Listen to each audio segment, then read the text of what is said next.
Hi everyone, hope you're all well.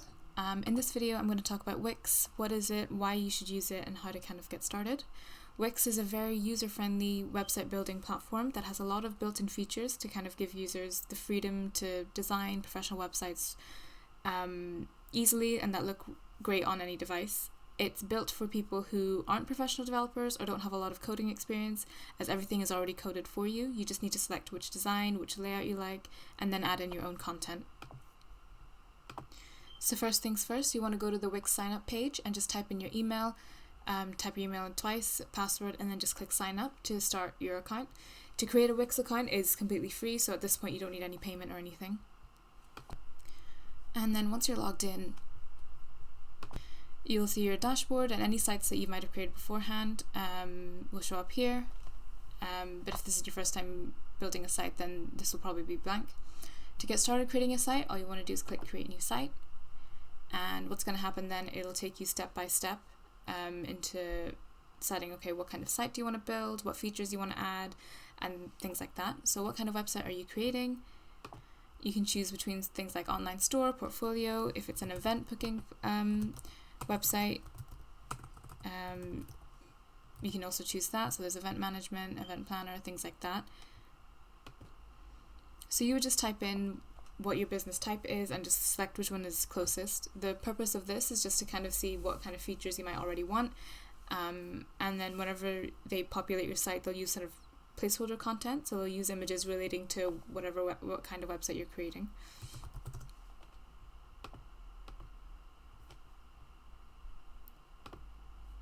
And then you want to select the name of your website, whatever that is.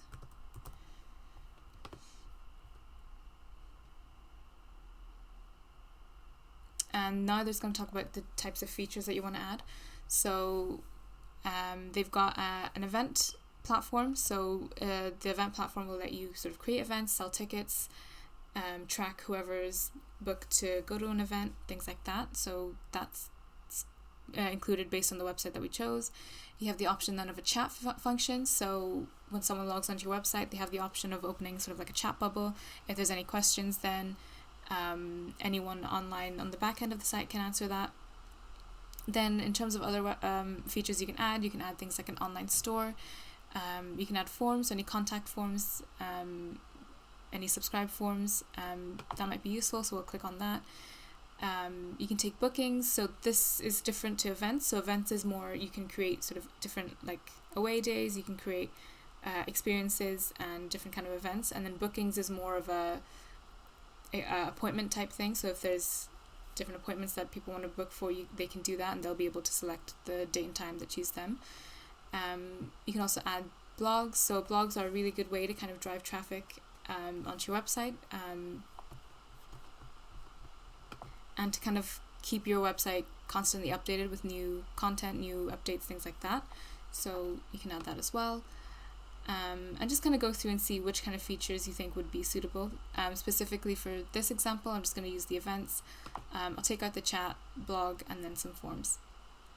And then once you're done, you just want to click next. But this isn't permanent. So if you decide you wanted to add something, but later you decide, oh, I don't need that functionality, you can take it out. If there's functionality there that you think you might not need, you can add it in later. So we didn't add the online store, for example, but if you wanted to add a store later on, we still have that option there. So start setting up your website. So with Wix, you have two options.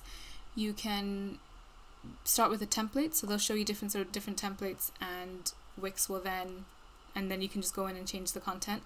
Or Wix will create a site for you within a few minutes based on what you've already selected so far, and they'll ask you for design and things like that.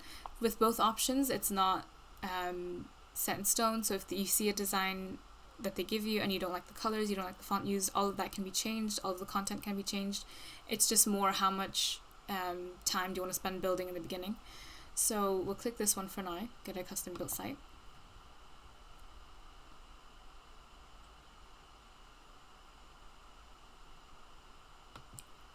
And you can see there's a bunch of different templates that you can go through, and you can just sort of view them if you wanted to. For example, this one, if you click view, this is essentially what it's going to look like, how people can navigate through it. And again, so this template is just there so you're not starting off with a completely blank slate. You can go in, change all the content. If you want to change the font styling, the colors that they use, that's all editable. Or you can just go back, see which one you prefer. So yeah, it's very user friendly. It's very much select what you like and then just change the content. For this example, I think we'll just go for something like this just to keep it simple, and we'll just click edit.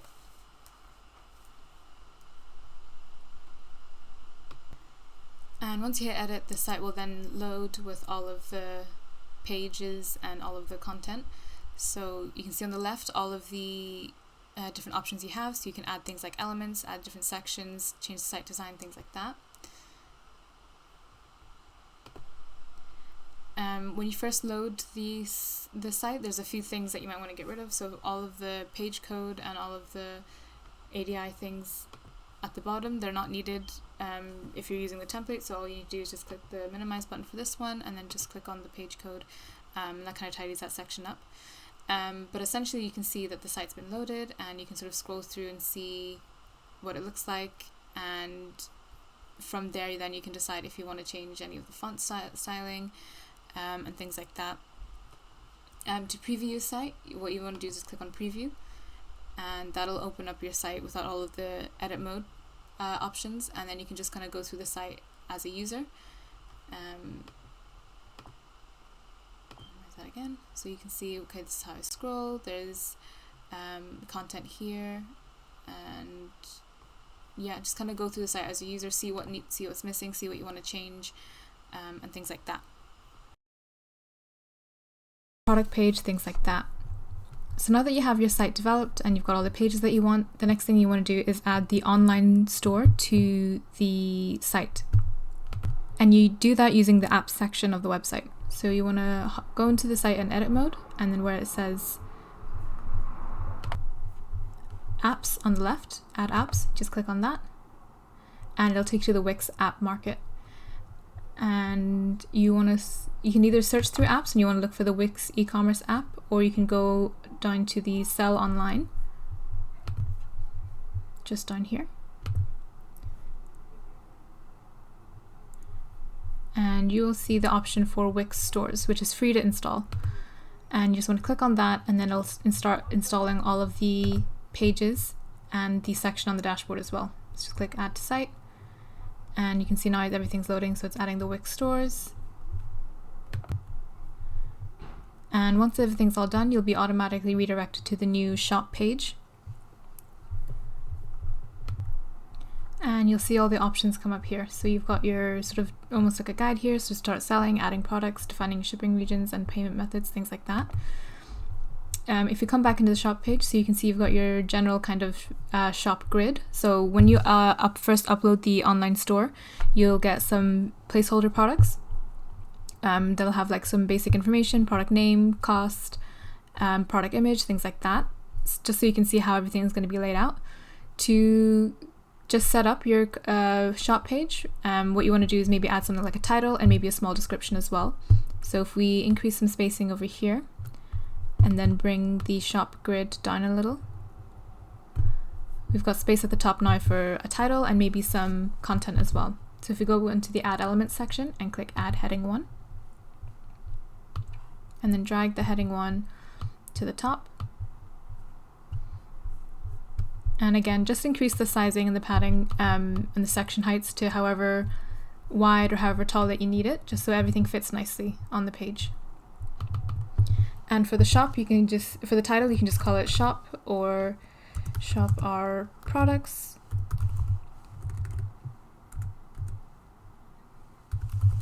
Just something to let customers know this is your main shop page and where they can browse all your products, things like that. And we'll add a bit more space to add some text.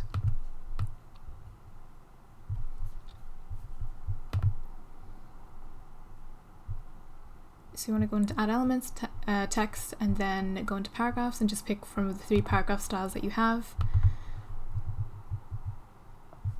And then just add the paragraph here.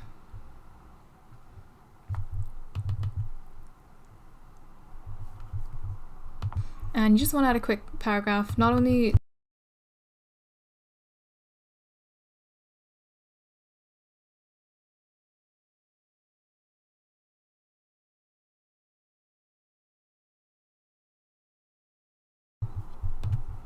and then just edit the page as you need. So I'm just going to bring this grid up again. So now that we have the page set up, one more thing we can do is also just manage the actual grid. So if we click on the grid section here, we've got the grid toolbar, and if you click into settings, you can see you've got options to show a specific collection. And collections are basically categories. Wix call them collections, but they're essentially a way for you to organize your products. If you want to organize products by product type, if it's an accessory, if it's clothing, if it's a food item, you can create different collections and then assign each product those collections, and that way you can organize your pages and your products into those categories. So for example, this is a general shop page, but then you can have another page dedicated to a specific collection. So if you had a collection for food items, then you can have a shop page for food items, and it would only show products that are assigned to that category. So if we had another category for food items, we would select that. Then within layout, you can you've got different options for layout width, so you can stretch to full width to take up the full width of the screen. Display style, you've got some options on how you want to display the grid as well. And then product info alignment, so this information here is left aligned, but you can also choose to center align or right align it. And you can choose the amount of columns and rows that you want, the spacing between each of them, the image placement as well.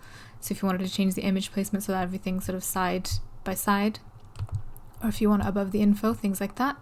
So you've got a good few options in terms of how to style the grid category. And one thing you want to do then is also come into settings and show what's actually displayed. So by default, product name, product price, and the ribbon will always be displayed. Ribbon meaning this little bit of text here, so which within each product then you can add a little ribbon, whether that's bestseller, new, sale, just to kind of attract more attention on specific products. And then you can also choose to whether or not include a name and price divider as well, which is just that little line. But if you decide you don't want to show the ribbon, or if you don't want to show the product price as well, that's up to you. You can control all of that within here.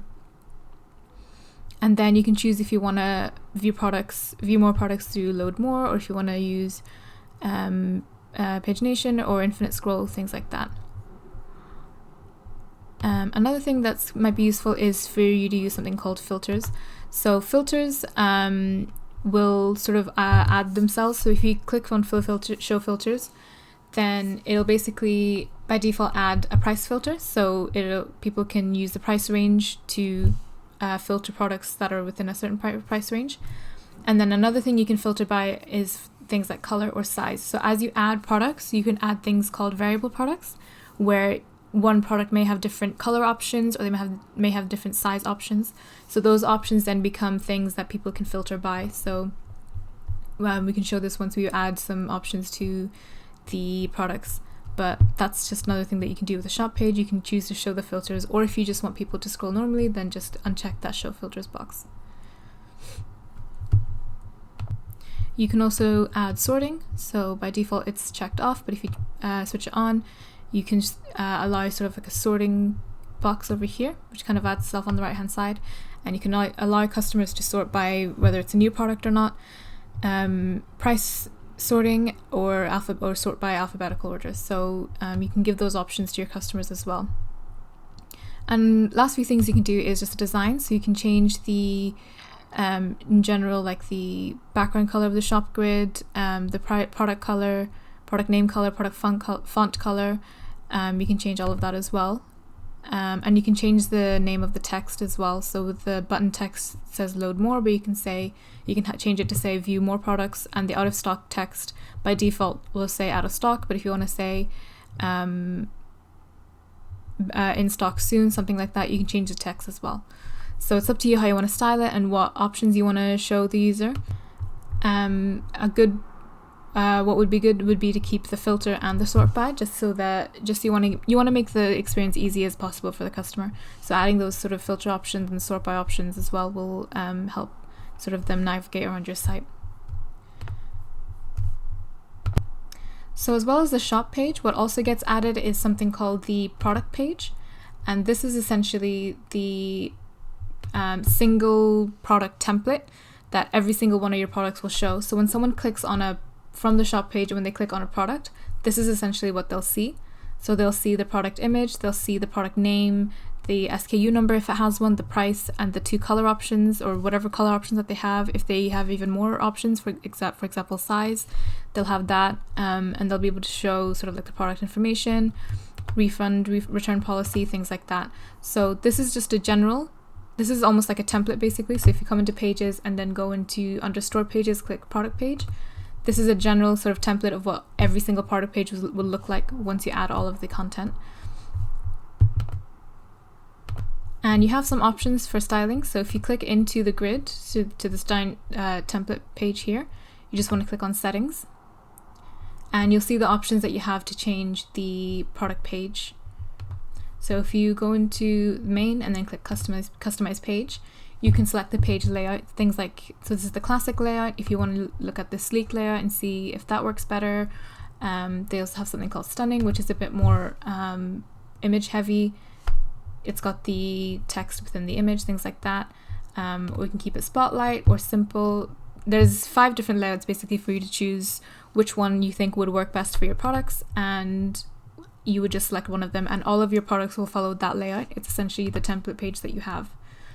And then you also have the option to stretch to full width. So right now this is within the container, but you can also stretch it to full width. If you realize there's a lot of information to put on the page, this might help not make it look so squished. And then you can also choose where to show the thumbnail. So this is referring to these images here at the bottom. So you can add more than one image to each product, and you can decide sort of where to put those thumbnails, whether it's at the bottom, to the side, as dots, things like that. And within the settings, so you can choose what's displayed. So if you don't add SKU numbers to the page or to any of your products, you just want to uncheck that, and that will hide the SKU number from the product template. And things like quantity, if you don't want people to have the option to choose more than one of the product, then you can hide that as well.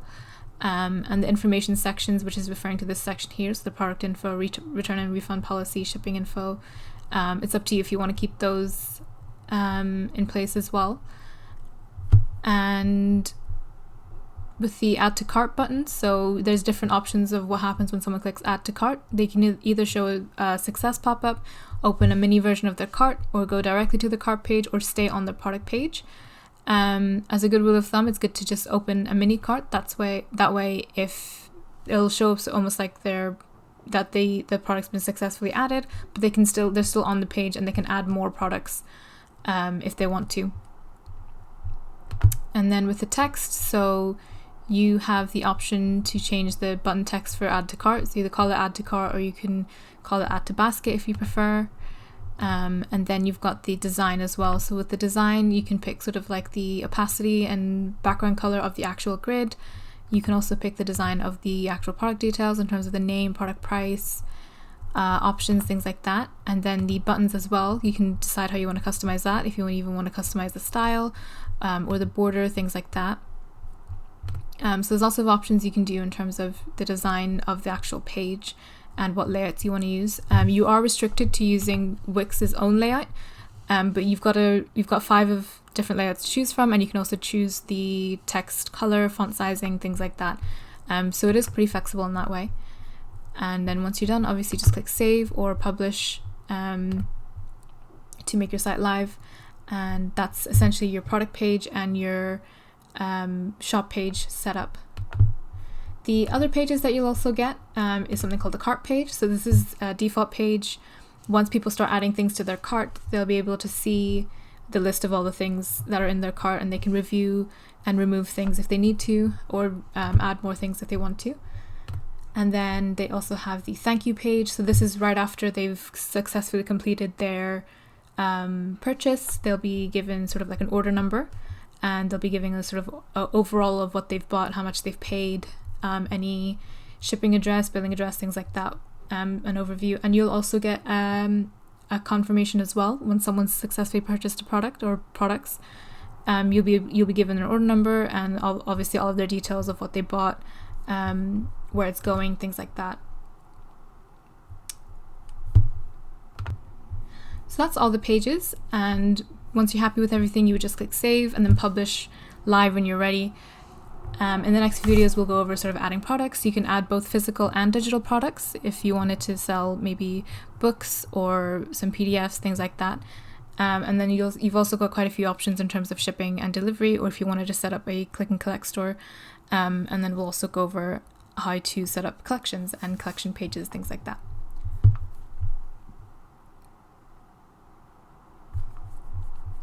I'm going to show you how to add a product. You can add both physical products and digital products. Physical being an actual item, for example, clothing, accessories, food, things like that. Items that can be shipped or collected by a person. And the other option is to sell digital products. So these are things like any files, any images, any PDFs, things like that. So products that can be downloaded essentially. So they won't require any shipping or collection or anything like that. They'll just need to purchase a product and then they'll be sent an email with the product included. So in this video, I'm going to show you how to set up a physical product. So once you're in your dashboard and you set up the online store, you'll see a tab called Store Products. And if you go into products here, you'll see your product dashboard. So these are a few products that have already come with the site. So these are all physical products, and all the products that you add will be added here. So if you're ever looking for a product to edit or to remove, you just go into products and look for the product here. You can either scroll through each of the product or you can search by the product name. So to add a new product, you just want to click add new product, and then you're given the option of digital file or physical product. In this video, we're just going to go over physical product.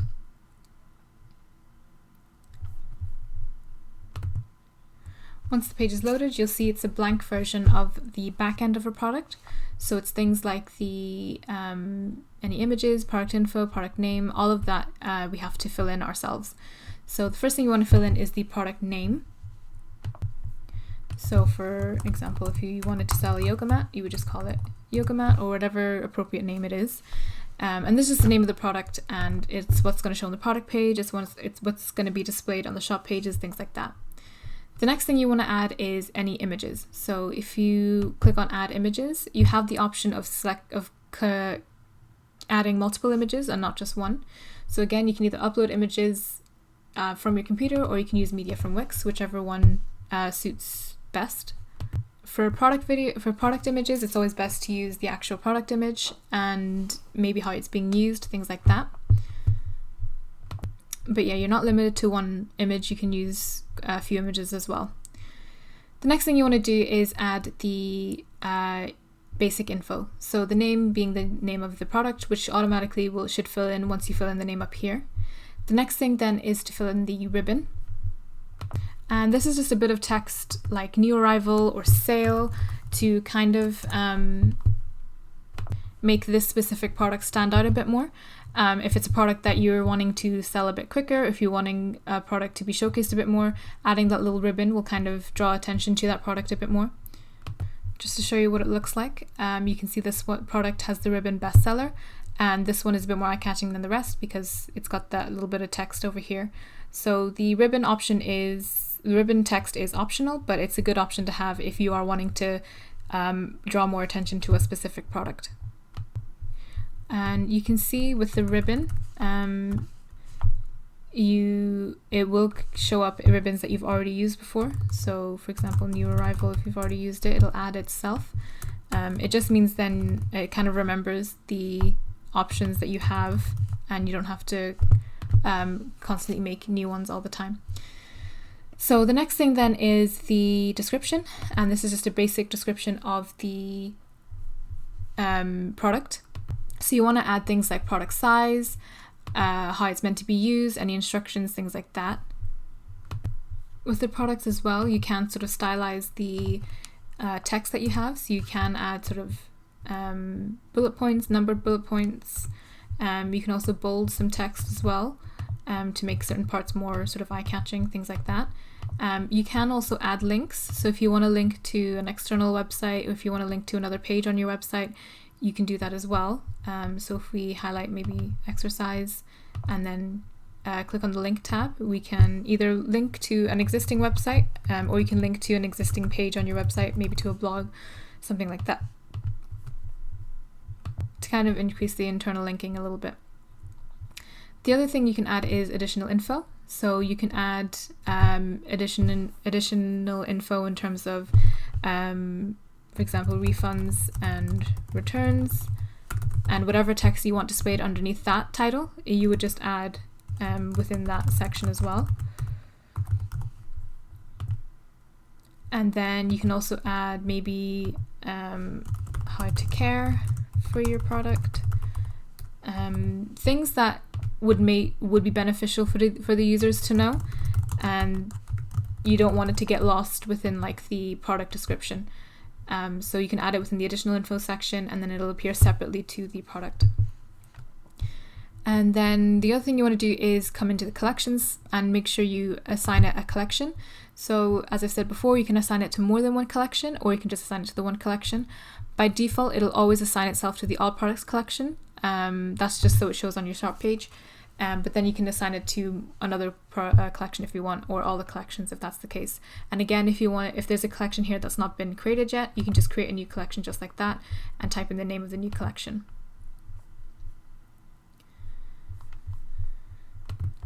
The next thing then is pricing. Now this can be different depending on what kind of product this is. So for example, if this product comes just with one option, so just this has just the one option and no kind of color variations, no size variations, then you can just simply give it a normal pricing like that. And then if it's an on sale product, you can then give it a discount. So if this product is not on sale, you can give it a percentage discount or a pound discount, or you can say what the sale price is, things like that. And then that way, when it's displayed on the site, it'll show up as a sale item and not as just like a normal item, to kind of make that a bit more eye-catching. The next thing then is things like cost of goods and profit margin. So this information won't be shown onto the user side. It'll only be shown to you, and it'll be good for you to just so you know how much profit you're making for each product, and it's good for kind of reporting as well. So you don't have to use this, but you can use it if you want to. So the profit and the margin fields fill in by themselves. You just need to type in the cost of the goods, whatever that is, and then it'll tell you automatically how much profit you're making per product and how much the percentage of that product is. But again, the users won't see this, it's just you who will see this, and it'll be good for kind of your own kind of reporting, things like that. The other thing then is custom text. So if you're selling a product that can be personalized, so for example, if you're selling a product that can be personalized to people, that can be personalized in terms of what name they want, if you can engrave a name onto a product, then you want to make sure that you get all that information before someone buys the product. That way you're not having to email them or call them back asking what personalization that they want. So if there is custom text that they can add, or some way they can personalize the product, what you want to do is under the custom text field, click add custom text, and then you can add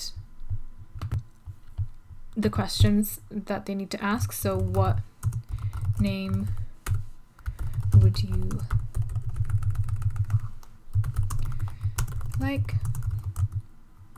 And then you can give it a character limit as well. If you know there's a certain limit on the length of the name or whatever it is that they're personalizing, you can give it a character limit. And then you can make that a mandatory field or not. So mandatory field means that they have to fill in something with the custom text. If not, then they won't be able to purchase. So it's up to you if you want to give people that option.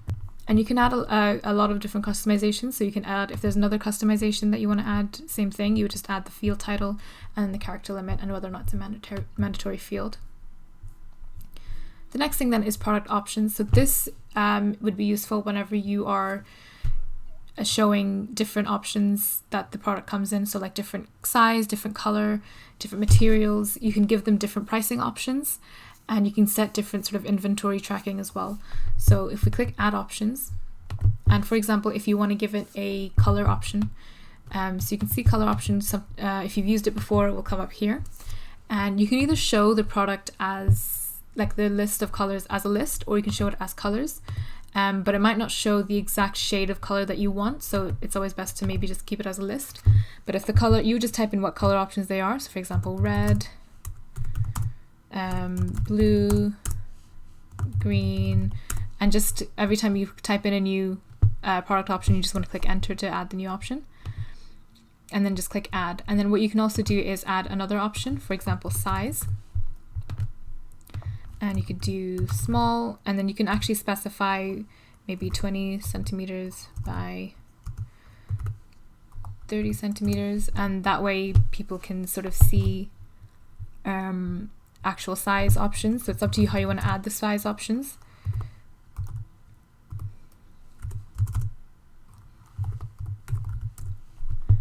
And then you just click add. So you can see the two size options come up here now. And the next thing that comes up is manage pricing and inventory for variants. What that means is you can actually set specific pricing and specific inventory for each of the options. So if we toggle that,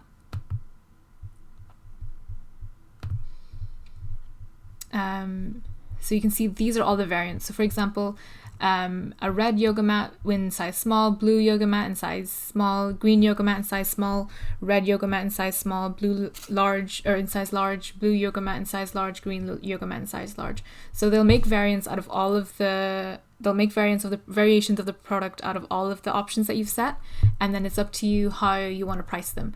So the base price we've set for the yoga mat is £29. So the way you would set the variant is by price difference. So if you know that the small products cost the £29, then you would give it a 0 price difference to keep it at £29. But if you know the large products are £10 more expensive, then you want to set 10 for the large products. So now the red large yoga mat is now £39. And same with the blue one. So if you know that the blue large is also £39, then you want to set the price difference of 10. If, for example, say the green yoga mat in large is more expensive, it's like £20 more expensive, then you just set the product as £20, and then that's now a £20 difference between the small and the green large. And then same with this order status or the inventory status. So you can set in stock, or if they're out of stock, things like that. If you know there's a product that doesn't come in a variation, so for example, the yoga mat doesn't come in large, doesn't come in red, then you can just hide that variant because you know you don't have that product. You never will have that product. So there's no point in showing that option. But you can always unshow this as well. So you can either show or hide this variant. But it's up to you how you want to manage that. And then you can also specifically track your inventory. So you can either set the status as in stock or out of stock, or you can track inventory and actually give it an amount. That way you're for sure not selling more than what you have, and you're not offering any kind of back orders or anything like that. So you can set them all to its own specific inventory number, whichever one it is basically. But then once you're done, you just want to click apply. And you can see all of the product variations here, and if you ever want to come back to it, you just click edit and just edit the product variations as normal. You can also give them their own kind of shipping weight as well, so people know how much each of the products weigh and things like that. And this will also be useful when it comes to shipping and delivery methods. If there are certain products that weigh too much to be offered free delivery, or the standard fee of delivery, you might want to charge more for that delivery. You would need to set the shipping weight either within here or without the single products as well. If there was no product options, then you would just add the pricing and add the inventory as normal. So you've got the pricing here, and then you can also track the inventory as well. So it's up to you how you want to, what kind of product that you want to add. It just depends on if it's a product that has multiple variations, or if it just has just the one version of the product. You would just add the inventory and the shipping weight here. And then you can also set an example for pre-order, so you can let customers buy the product before it's released, or when it's out of stock. You can assign them sort of a pre-order, that way they can purchase the product, but then you just have to make sure you're always following up with that and sending out the product afterwards once it's in stock. if you'd like to set that up for a product, you just toggle this on, and you can set a pre-order message. So add a note that customers will see on the product page during the checkout. So things like expected to ship by the end of June or end of March, whatever it is. And you can set a limit. So if the product has a certain limit, it means then only 50 people, for example, if you set the limit to 50, then only 50 people can pre-order that product. And if you have variants, it'll apply to each one individually. So you can't set a limit to each variant individually. All of them will have that same limit. And that's it. So that's your product sort of set up. And then once you're done, you just click save. If you are not ready to show this product, if you realize there's more information to add that you don't have just yet, then you can uncheck this button here that says show in online store. And that way you have the product saved, but it won't show on the front end. So no one will be able to see it, only you'll be able to see it. And then once it's ready, you can just show in store again, and then just click save to save your changes. And you'll be redirected to the products dashboard again once you've saved, and you can see your product there with all of the sort of basic numbers here as well, with the basic sort of what type it is, things like that. We're going to talk about how to add a digital product. So in the last video we added a physical product, which is a product that people will be sent, like it's an actual item that will have like shipping costs, delivery costs, or any kind of collection options, things like that. Whereas a digital item, it can be in the form of a PDF, or it can be an image, and it'll basically be a downloadable product. Once someone successfully purchases it, they will automatically get a copy of it either in their inbox or in their account page, things like that. So once you're logged in, you want to come into products here and then click add product, and instead of physical, you're going to click digital. And the setup is same as the physical product. So the first thing you're going to add is the product title. So for example, if it's a brownie recipe, that'll be the name of the product, and then you want to actually upload the file. So this is the file that they're actually purchasing. So they'll get the links to their digital product in the thank you page, as well as by email. So if you click upload products, so you can choose what kind of file that you want to upload. Either if it's an image, if it's image, then it's you have to either upload a JPEG, PNG, or GIF. Audio files, these are the audio files that are supported. So WAV files, FLAC, M4A, MP3, things like that. And then documents, you've got a range of document formats, things like doc, docx, Excel sheets, PowerPoint, PDF, things like that. And then you've got a zip file. So if there's a folder filled with lots of things, you can save it as a zip and then upload that.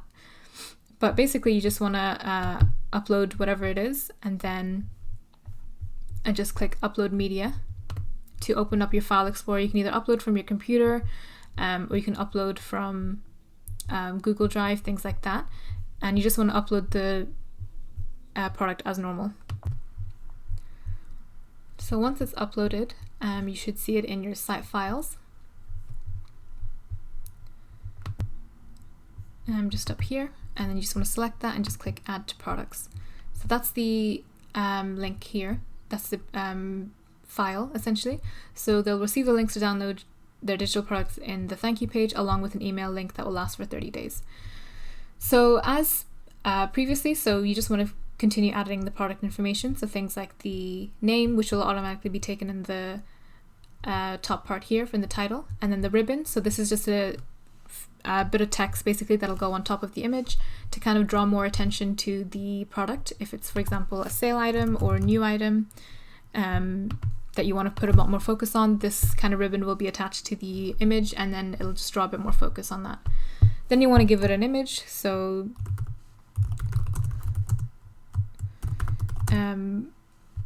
just a bit more information as to what they're downloading, and then you can also add images if there's any images to go with it, maybe images of the final product if it's like a recipe or something to build. So you can add sort of different images like that. And then you want to add sort of additional info sections. Additional info can be things like how to use the product, how to download the product, product instructions, things like that. It's basically more information about the product that you don't want to get lost within the product description. So you can add info section here, and it can be how to use product, and then you can add the actual description here, and that way you're adding some more text that's about a specific topic about the product, and it's not getting lost in the main product description. And then you can set pricing, so this can be just a normal kind of pricing, or you can set it on sale. That way, if you set it as an on sale product, it'll show up as a sale product. It'll be a bit more eye-catching, and then you can set the actual sale product here. So if you want to give it a price discount or percentage discount, it's up to you. This field will kind of automatically change itself, so if you want to give it a price discount, this will change automatically. If it's a percentage discount, you can see the price kind of change automatically. Same with the cost of goods. So this is essentially the cost of your goods, but this won't be shown on the product page or to any of the customers. It'll only be shown to yourself. It's just a good way to kind of keep you right, and you know how much product or profit you're making on each product. These two fields fill in by themselves once you fill in the cost of goods. So I fill in the cost of goods as 2, so it's automatically calculated the product and the profit and the margin. So it's a good way to kind of keep that reporting feature on your products, but then it's not going to be shown to your customers in any way. It's just going to be shown to yourself. And then you can track inventory. So if you only want the products to be downloaded a certain number of times, you can set sort of like an in-stock, or you can track inventory. If we set that to 50, then that means this product can only be purchased 50 times. And things like that. You can set a shipping weight, however this won't be necessary for a digital product as there's no shipping costs involved. And the last thing, then, you just want to collect, you just want to put it in a collection. So for example, this would be maybe ebooks, but you can assign it to more than one collection. So for example, if there's another collection, we can set it to downloadables, and you can see I've assigned that product to 2 different categories. We can change it to another category as well, so we've got 3 different categories. So you can assign it to more than one collection, and then it'll show on specifically that collections page. And just like the physical products, if you ever want to come back to a product and not publish it immediately, we will just uncheck this show in online store section and just click save, and that way it won't show on the online store, it'll just show on the back end, and you can always come back to it, fix any details, add more details that you need to add, and then once it's actually ready, you can click show in online store and then just click save. You'll be redirected back to the products dashboard, and you'll be able to see your product show up as the first option just right over here. Yep, so you can see the image, you can see the title and things like that, and you can also see the type, so you can see that it's a digital product and not a physical one. If you've ever got lots of products on your page, it might be easier to kind of filter between the products. So if the product you're looking for is a digital product, you can just filter by digital product, and also you can filter by whether they're hidden from store, shown in store, or the actual inventory of it all. But that's it. Once you're done, then you would just click OK, and then just add all the products as you need to, whether they're physical or digital. It's all added very similarly. It's just up to you how you want to add those products, basically. So in this video, I'm going to show you how to add categories to your website. Wix call categories collections, and they're used to sort of organize your products and assigning them a specific collection. That way people can filter by those collections, and then maybe even create a page dedicated specifically to that collection. And overall, it'll help people kind of navigate your site better, navigate your products. You can showcase specific products if you want to, and things like that. So once you're on your dashboard, what you want to do is come to Store Products and go into something called Collections. And this is essentially your collections dashboard. By default, there's already one collection, and that's all products. When you add a new product, it's automatically assigned the all products collection, and you can't change that. So from there, you see all the other collections that you'll have on your site. Right now, we don't have any. So what we'll do is we'll click this plus sign to add collection, or you can just click the plus sign up here and click add new collection. If you have lots of collections, what you can do is you can search with this toolbar here and search for a specific collection if you want to edit it, or you can just scroll down and view for the collection that you have. So you want to just click add new collection, and it's going to open a blank version of the collection. So first thing you want to do is add the name. So for example, if this is clothing, this will be the collection name. And then what you want to do is click add products. So you want to add, it'll show you all of the products that you currently have in your store. And obviously in the future, once this collection is created, when you add more products, you'll be able to assign it when you create the product. So you'll add all the products that are already there. And then you want to give it an image. So this collection image isn't displayed anywhere on the site.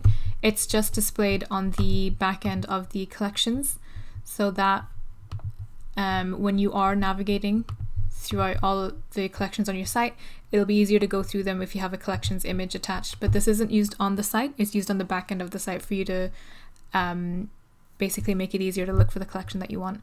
So you just want to click on collection image.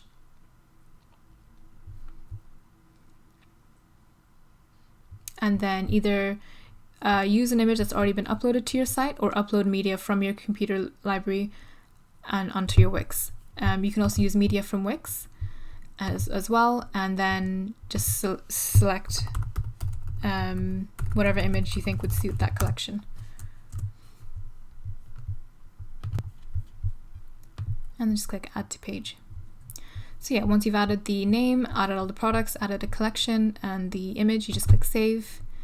And then you can see the collection now being added. So now you have two collections, you have the all products and you have clothing. If we go back into products, what you can do is you'll see the new collection show up on the collections tab here. So you can see it's automatically being assigned all products, but then you can also click collection clothing as well. You can also create collections from the product page. So right now you can see there's clothing and all products, but there's also an option for create collection. And again, we will just give it the collection name. So for example, food, and that's assigned to food. Products can have more than one collection. So if there's a product that's both a food item and also a clothing item, then you can assign them both. And that way, if you have a page for clothing, then that item will appear in the clothing section, but it will also appear in the food section as well. So just be mindful of that. But you can add it to more than one product, or you can just assign it to the one product. Now that we've added the food collection from here, if we go back to collections,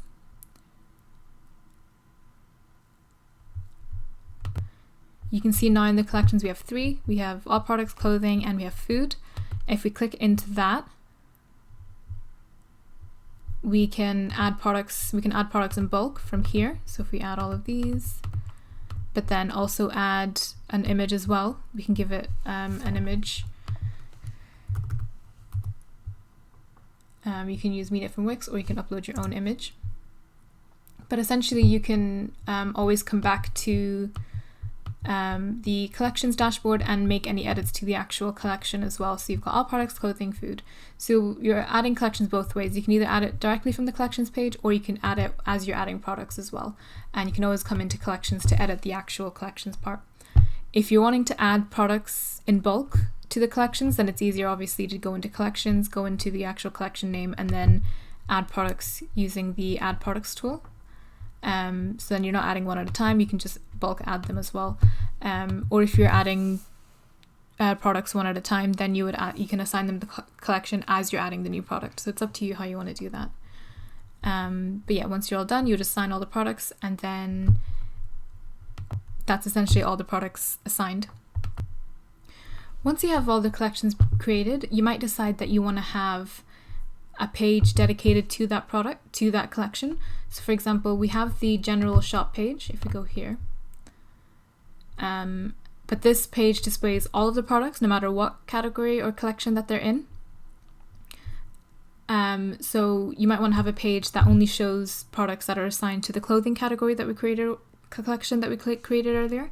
So what you want to do then is just add a new page as normal. So we'll just go into manage pages and click on site menu. You just want to click add page. And you can either create a blank page, or you can just add a store page and look at the options that you have. So you can just click add new shop page. And what you want to do is first rename that, so you can call it clothing. And then Again, same as the other one, just style it however way you need to. And then what you want to do then is go into settings, and instead of it displaying all of the categories, what you want to do is go into collection and then select the exact collection that you want it to show. So if I click the collection category, you can see now it's not showing as many products because it's only showing products that are assigned to the clothing category. And now if we style this page a little bit, so same as last time, so make some space to add a title and maybe a heading.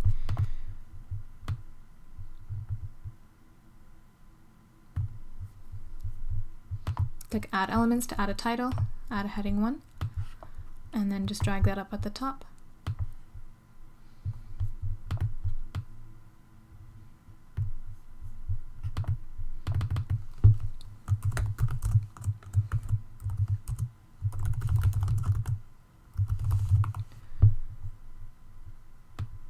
And again, you would just edit this, stretch the container, change the font sizes however way you need to, however way that you want to style this page. But essentially you want to let users know that this is the page for the clothing products. And then below they have obviously the shop page. And again, you have the same options as you did on the shop page. So if you go into settings, you can have people filter by the price and product options. They can also have the sorting options as well, and you can decide how you want people to filter and how you want them to sort on your page. And then now you see at the top you've got the tab for clothing, and you can manage that as well. So if you go into the site menu and then click manage menu, and then just drag that underneath the shop page. That way now when people hover over shop, they'll be able to see the clothing as an option. So it's just another way to make things easier for your customers. If they know specifically that they want to shop for clothing products, then they can see that within your shop page as well. So when they first navigate to your site and they see shop, then when the drop down comes out, they can see easily the clothing collection. And they can quickly go to that if they need to, instead of having to browse through lots of pages, through lots of products to find exactly what it is what they want. So that's another way to kind of use the categories if you wanted to. So you would add the collection first, assign the products to this collection, and then add the new page and make sure that the shop grid is assigned to that category as well. Now that we have the shop page set up, all the products set up, and the categories set up, now we need to look at Wix's shipping and delivery options. You want to set up a number of different sort of shipping and delivery methods that once they're in place, users can pick from, and then they can pick whichever method suits them basically. So once you're logged in on your dashboard, you just want to go into the settings. And from there, you want to go into shipping and fulfillment.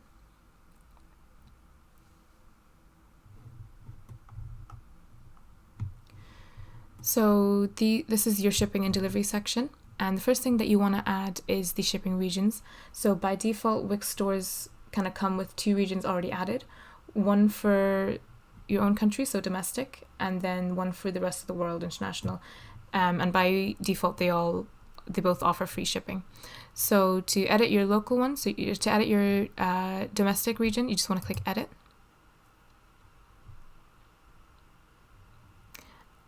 And then you can see you can add destinations in this region. So within this region, you can see United Kingdom being added, and then you can either select between which one you want to choose, or you can deselect all, or you can select all of them, whichever one.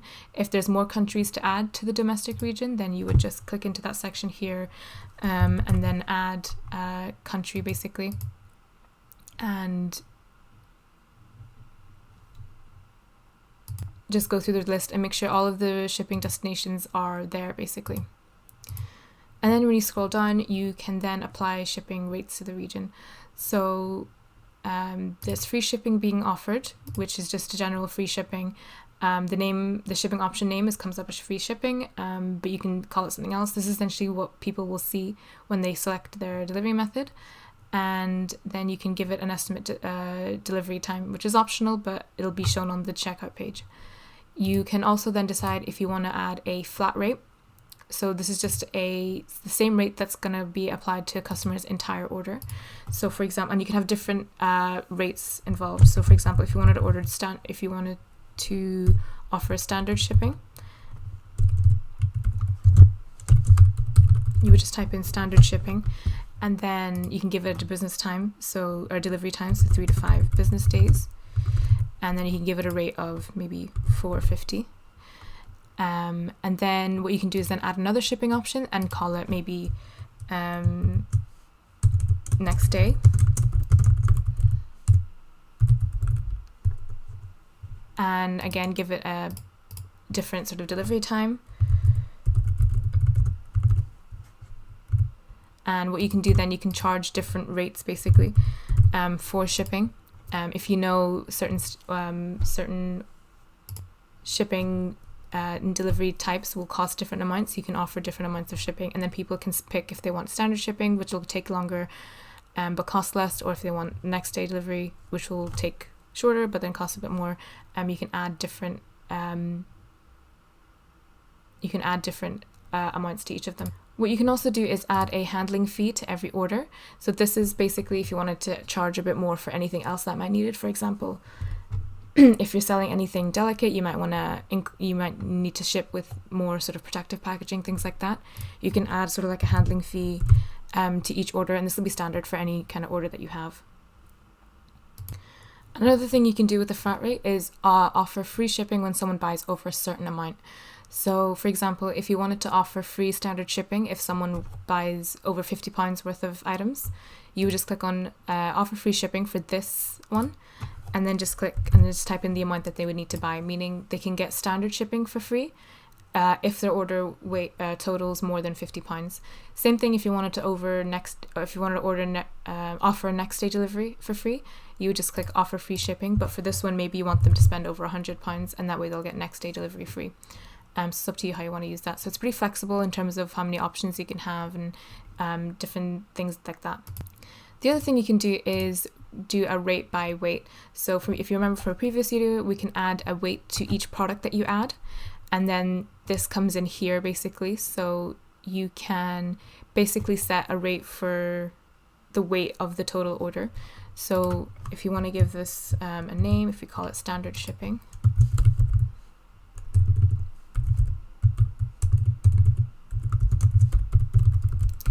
and give it obviously the business amount, the delivery time, and then you give it a weight range. So by default you got it starts with 0 to something kg. You can do 1 or you can do maybe 2, whatever that is, and automatically the next range then will kind of take the last weight range of previously. And you can give each of them a rate. So if we set this one to 15, it means if the total order weighs between 0 and 2 kg, then the rate is then £15. If it's 2 kg and up, so if that's the last option that you want to give, then you can give it a different weight. If you want to add more options, you just click add range and then give it a more range as well. And essentially you want to keep the last part blank. So then you have you always have an amount to give no matter how much they weigh. So you would just add in all of the different rates for the different weights. And again, you can then offer free shipping for that one as well. When they buy over a certain amount, you can offer free shipping. So if they buy over £200 worth of stuff, they get free shipping. And if you wanted to add the handling free as well, you can add another shipping option. So this one's standard shipping, and you can add another one for first class shipping, and again offer different days and different pricing as well for the weight range. And then you can also rate by price. So same thing with the weight. So you'll give the different price ranges, and this is the price of the total basket. So if their basket is between 0 and £50, then the rate would be maybe £15, and then £50 and up, then it can be 0 if you want to offer free shipping, or you can just reduce the amount basically. So you can do different rates that way as well. And the next thing you can do is then rate by product. So The way that this works is you would create groups for your products, and then you would assign those products to those groups. And then when someone were to buy a product for that's within that group, then it will assign the price for that group. So for example, if we click on create groups and call it household items, and then you would just assign, so by default they'll change it all to the household items, but you just select which group those falls in and then just click done. So now you have a product group for household items. So if anyone buys options from the household item groups, then it'll use this shipping option. So the option name might be standard shipping. And then you have the delivery time, and then you would just give that one a price. And then what you can do then is add more product groups. If you click on manage product groups, and then in the drop down here click add new and create a new group, and now you can assign groups to the outdoor one as well, and now you've got 2. And you can see it come up here. So household items have a different rate, maybe outdoor items might be a little bit cheaper, and you would offer basically different amounts for different groups of products. And if someone were to select items from 2 different groups, then you can set that example up here. So for example, apply group rate to each product in the order. That means for every single product that you have, we'll assign that amount to each product. So for example, if they buy 3 household items and 2 outdoor items, it'll apply the rate 3 times for the household items and then 2 times for the outdoor rate. And then the other option then is to apply the group rate once for all products ordered from a group. So if they order 3 household items, it would only apply the household rate once. And if they order 2 outdoor products, then they will apply the outdoor rate only once still. And then you have apply the highest group rate once to the entire order.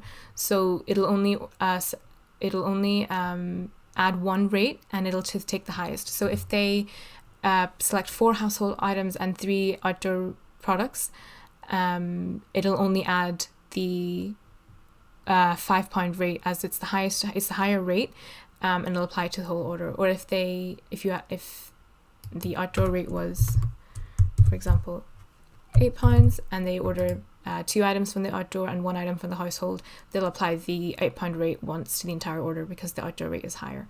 So it's up to you how you want to set that up. But then you can also set different shipping rates. So you can do standard shipping and then first class shipping, something like that, and then offer different rates as well.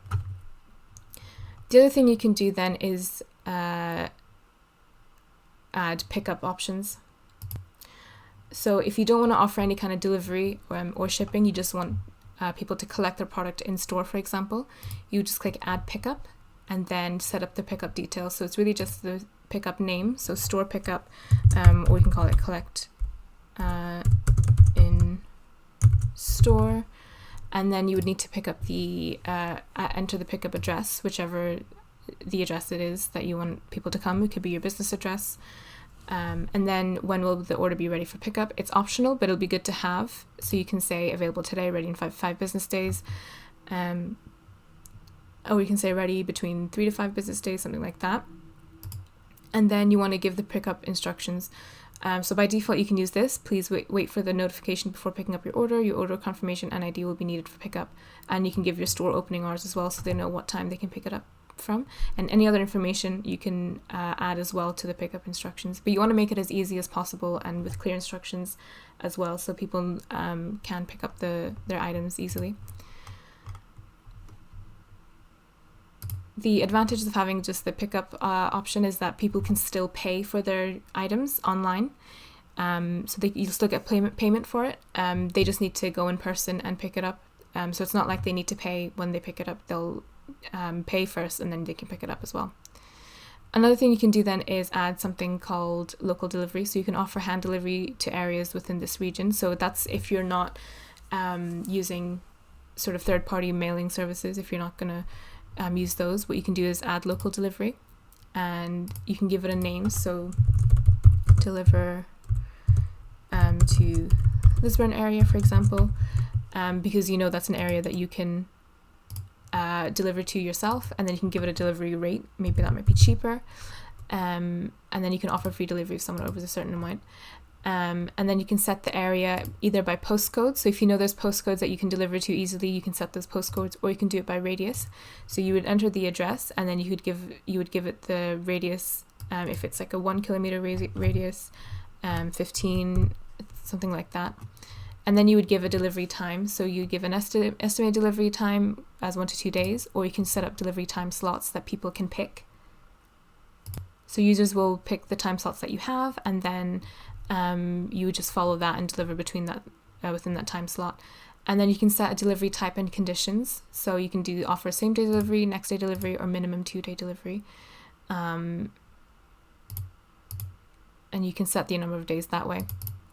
This is the amount of days, by the way, it takes for the time from when the customer places an order to when it'll actually be delivered. So you can apply all of those as well, and then you can click add area, and that'll add an area. You can add as many areas as you want, so it's up to you how you want to use that. But then once you're done, all you need to do is click save to save all of your options, and that way then when someone selects their options, goes to the checkout, they can select a number of different shipping options that you've selected. So that was for the domestic. The rest of the world then you still have to set. So by default, international rest of the world is set as free shipping. So you can set more destinations to that as well. What you can also do is add more regions. So if domestic would be that one, then you can say Europe as another one.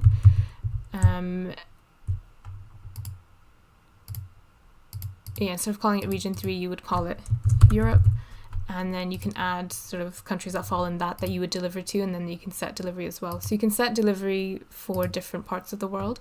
What you would do is set the delivery that you can deliver to, so domestic, Europe, whatever countries it is, and make sure you have delivery set.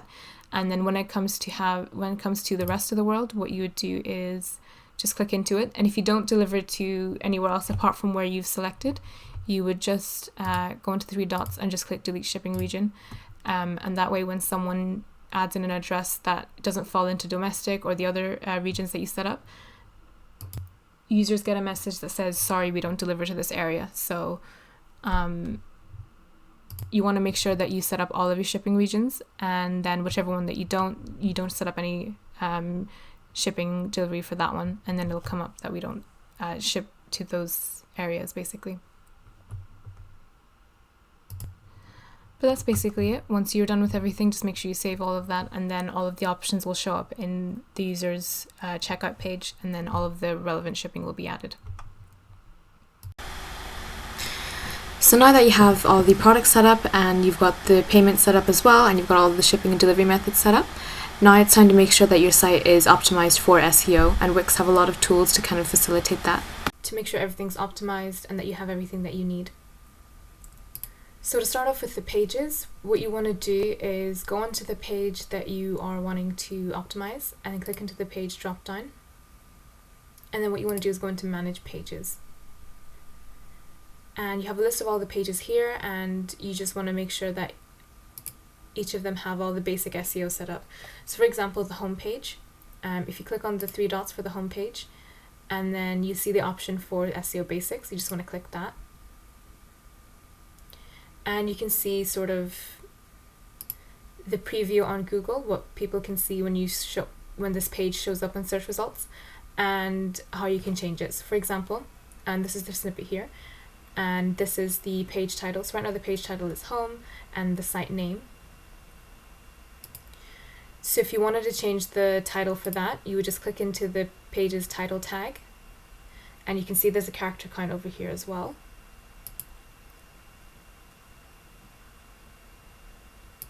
And you can just click in and as normal, and then you can see the preview change as well as you're typing.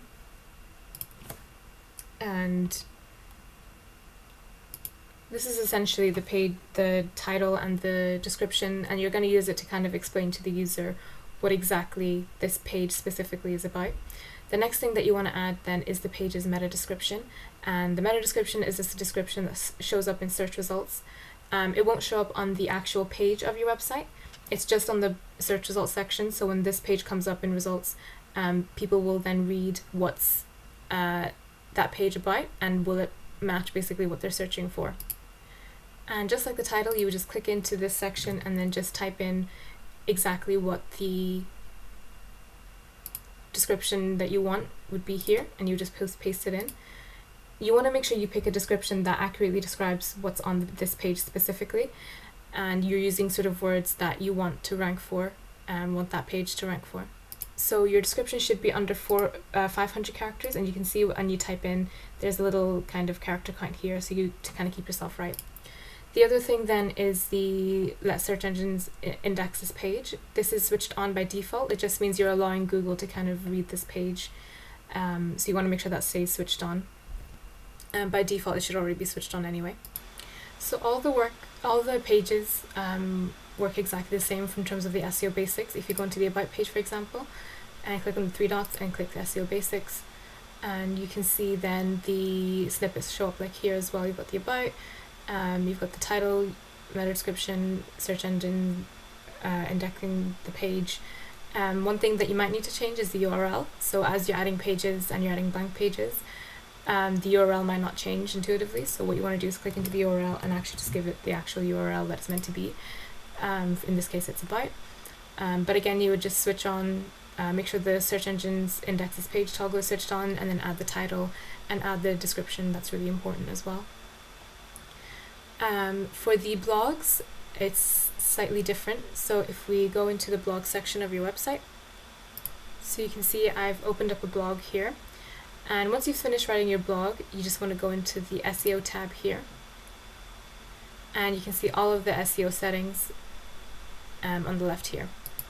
So similar to the pages, you've got the URL, which kind of takes it automatically from the title of the page. Then you've got the title tag, and then you've got the meta description, and it should already be filled in by taking the first few lines of your post, but you want to make sure that the description is accurate and that it will kind of encourage users to click on it if they see this in search engine results. Other things you can improve on is the social share. So if you were to share this link on social media, it'll show you how it's going to show up. So this is essentially a preview. You've got an image, you've got the title, you've got the description as well. And then you can also do Twitter settings as well. So it'll show you specifically what it'll look like on Twitter with the card sizes. You can choose if it's large or small, and it'll give you the preview that way as well. Under the Advanced tab, are more settings that you can use. There is a way also to customize all of your SEO settings for all of your blogs in one go.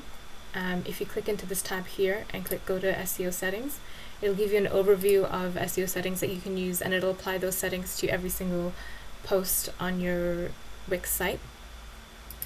Things like SEO basics and social share, if you click on that, and you can see it'll take all the information dynamically. So by default, it'll take the post title and post excerpt, but what you can do is, if you want to also add the site title, you just click on, you would add a separator and then click add variable, and then you can pick between what it is that you want to add. So for all of the posts, then it'll also add the site name, and you can add more to that as well. Same with the meta description. So with the post excerpt, by default it'll show an excerpt of the post, but you can also add sort of like anything else that you wanted to add in terms of like the post title and things like that. And then the search engines indexing your blog post toggle is switched on by default, with the social share as well. So by default it'll show the title tag, but if you want them all to show also the site name, you just add the title tag and then add the separator and then add the variable, and then just look for the other variable that you want to add. So for example, maybe the site name.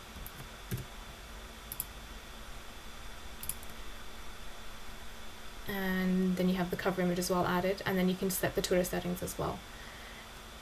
And other things you can do then, you just want to save.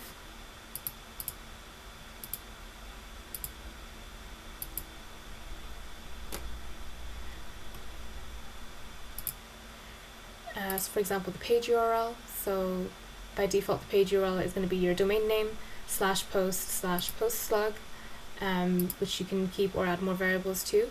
And the other thing you can do is add something called meta tags. So by default, the post writer time URL is all set, but what you can do is you can add more sort of meta descriptions if you wanted to. Things like the title tag you can add categories as well. Just depends on what additional meta tags that you want. Typically the defaults that are set for the blogs are fine. It's maybe just this SEO basics that you want to add to, maybe add the site name to all of them as well, just to increase the width of your SEO title a little bit.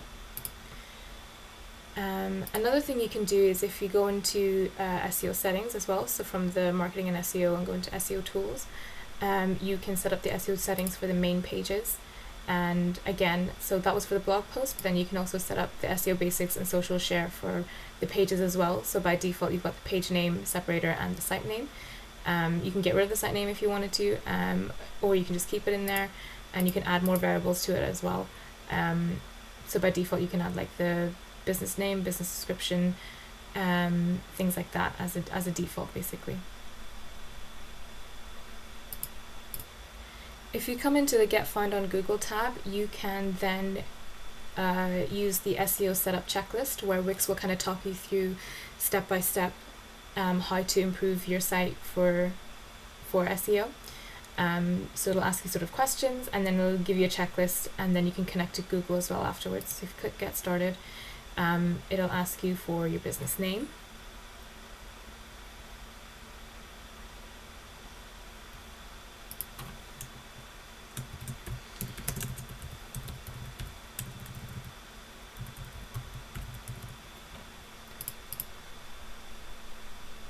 And where you serve your customers, or things like that. And then you want to write down what keywords that you want to use in your checklists. So you want to think of words and phrases that describe your site accurately and shows what your business kind of has to offer. And you can use words that you want to rank for. They can give you examples. If you click on see examples, there's a few here, and they're kind of short and sweet and nothing too like wordy or anything like that, and you want to make sure that they're all spelled correctly, things like that. And then just click next, and you can see your SEO setup checklist being set up over here. So you would go through and just make sure that your site is following each of them. So for example, set the homepage titles for search results. If you click on go for it, it'll take you to your homepage example, and you just want to make the changes that they're asking for. So for this one, it's setting the homepage title for search results, and it's asking you to basically just change the title so that it is using one of the keywords, and then whichever one that you choose, you just click apply. And then it kind of moves on to the next issue, so something like the meta description, and it'll tell you basically what's missing, so at least one keyword, your business site name, and then the text length. So it's telling you what the issues are and what you're doing well, and then things like that. So then you can also see in step 2, there's also your site pages. There's about 30 tasks, so you can see exactly what's going well, what's going right, and what you need to improve on. So for example, like the about page, everything's fine apart from this one issue, so it's asking you to set the meta description for that page, and it gives you a preview, and it lets you sort of fix the issue here on this page instead of having to go into the editor again. So yeah, there's different ways to kind of update the SEO on your site. Either you can go through the editor, make sure all the pages have the title and the meta description, or you can go into the checklist here, and it'll show all of the issues and all of the problems in one page basically, and you can edit everything that way. And it's the pages, and then also just the blog posts as well. And this section basically just gives you an overview of what you need left to add. Hi everyone, so in this video we're going to go over Wix's pricing plans. Wix have a number of different pricing plans, each with their own sort of features, including a very basic free plan, which is the one that you're kind of on whenever you first build a site. But as you find, there's a lot of limitations to it, the main one being that you can't connect it to your own custom domain. So in order to do that, you would need to upgrade. In order to look at the pricing plan, what you want to do is go into your dashboard, and sort of underneath the business information here, what you want to do is go into the link that says upgrade to start selling, and it'll show you a list of all the pricing plans that Wix currently have. So you'll see a big range of pricing plans separated into three different tabs. You've got basic kind of website plans, then you've got business and e-commerce plans, and then you've got the enterprise plans. So with the basic website plans, you've got four options: VIP, Unlimited, Combo, and Connect Domain. So Connect Domain is the cheapest plan out of all of them. It's the most basic, and you can see what you get out of all of it. It's £4 a month. So you do get the custom domain, so you can connect it to a domain of your own. And then you also get a free SSL certificate, a 1 GB bandwidth, and some storage space of 500 MB, as well as the 24/7 customer care. What you won't get is an ad-free platform, so the plan will display a lot of Wix ads, and you won't have sort of control over where they're placed. They'll just place it anywhere. So not always the best option, but you do get the 24/7 customer care, which is very good. So Wix's customer care is very easy to use. You would just submit a ticket, and someone will get back to you from their team, and you have that 24/7 customer care as well. The next plan then is Combo, and that would be for personal use, and it's $7.50 a month. So with that, you get the custom domain. You also get the free domain for 1 year, meaning if you were to purchase the plan and then purchase the domain, they'll give you a voucher for 1 year free, basically. So if you purchase a 2-year domain registration period, then you're only paying for 1 year. If you purchase a 3-year registration period, you're only paying for 2 years. So you get that free voucher. And you just need to make sure that the extensions are the ones listed here. So .com, .net, .org. All of these ones are valid for that free domain. Anything else other than those extensions, you can't use the domain or the voucher for. It also then will remove the Wix ads. You get the free SSL. You get a higher bandwidth, which just means that the more bandwidth that you have, the site will kind of run a bit faster, essentially. So you get higher bandwidth, you get more storage space. If you have a lot of images, if you have a lot of videos uploaded, you obviously want to make sure that you have enough storage space to support that. You also get some more video hours to stream, and you also get a £400 ad voucher. Essentially, it's a £400 voucher for you to use on Google Ads, and it applies to new Google advertisers only, just to make you aware. Wix also have something called a Site Booster app, which is used to basically get found easier on Google, and it's usually paid, but with the combo, on some plans you get it free for 1 year. And then you also get the 24/7 customer care as well. The VIP and the Unlimited, sometimes they'll do offers like this. For example, if you were to purchase it, then they'll give you an offer for £5.50 a month instead of the usual £11 a month. And with the Unlimited plan, you get everything included in the combo and the Connect domain, and you get unlimited bandwidth as well. You get even more storage space, and you have more streaming hours for videos if you have a lot of videos on your website. And then you also get the £400 voucher, the Booster app, and you also get something called the Visitor Analytics app, which basically gives you insights into the visitors that are on your site. Who are they? What are they clicking onto?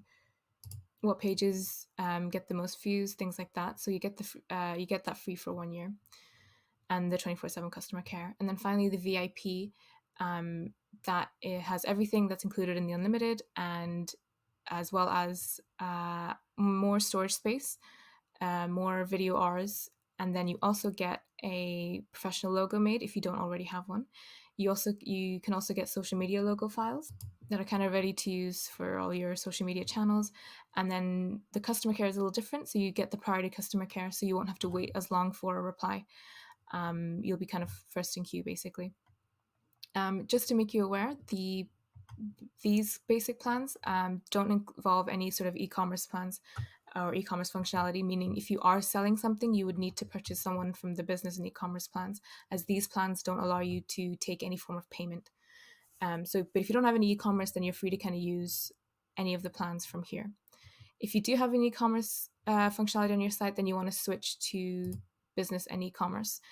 This includes any bookings that you might take that require payment for workshops, things like that. Any appointments that require payment, anything where you need to accept online payments, you would need to use the business and e-commerce plans. And it's separated into three. So you've got Business Basic, Business Unlimited, and Business VIP. And they all have the same kind of features, except you also have the feature for securing online payments to make plans and recurring payments. If you have any subscriptions or membership type kind of payments, you can accept those.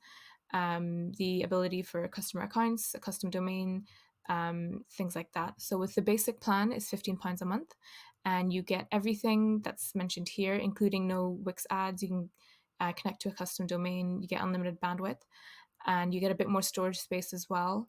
You got 20 GB, and you've got 5 hours of videos worth that you can stream, and you get the £400 ad voucher.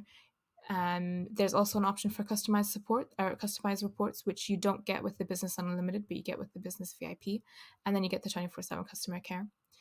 The Business Unlimited has everything the Business Basic has, but has a bit more storage space and a bit more video hours to stream, and it doesn't have the customized reports. Then you have the Business VIP, which has all the things that Unlimited has, but you do get the customized reports. And these are the reports for for the e-commerce side, so order reports, things like that, product reports. You get them all customized and emailed to you. And you also get the priority customer care as well. If none of these plans work for you, you realize you need a bit more of a tailored solution to your plan, then you would just want to switch to enterprise plan. And then what you can do is request a call from Wix themselves and talk them through exactly what it is that you need, and they can sort of create a sort of a custom plan for you and then walk you through that process. So it's simple. You just click request a call and then just submit all of the information, your name, last name, and then a bit of what you're wanting to learn about, things like that. So yeah, a lot of plans there, and it's just about reading through each of the material and making sure that you pick a plan that suits your needs best, basically.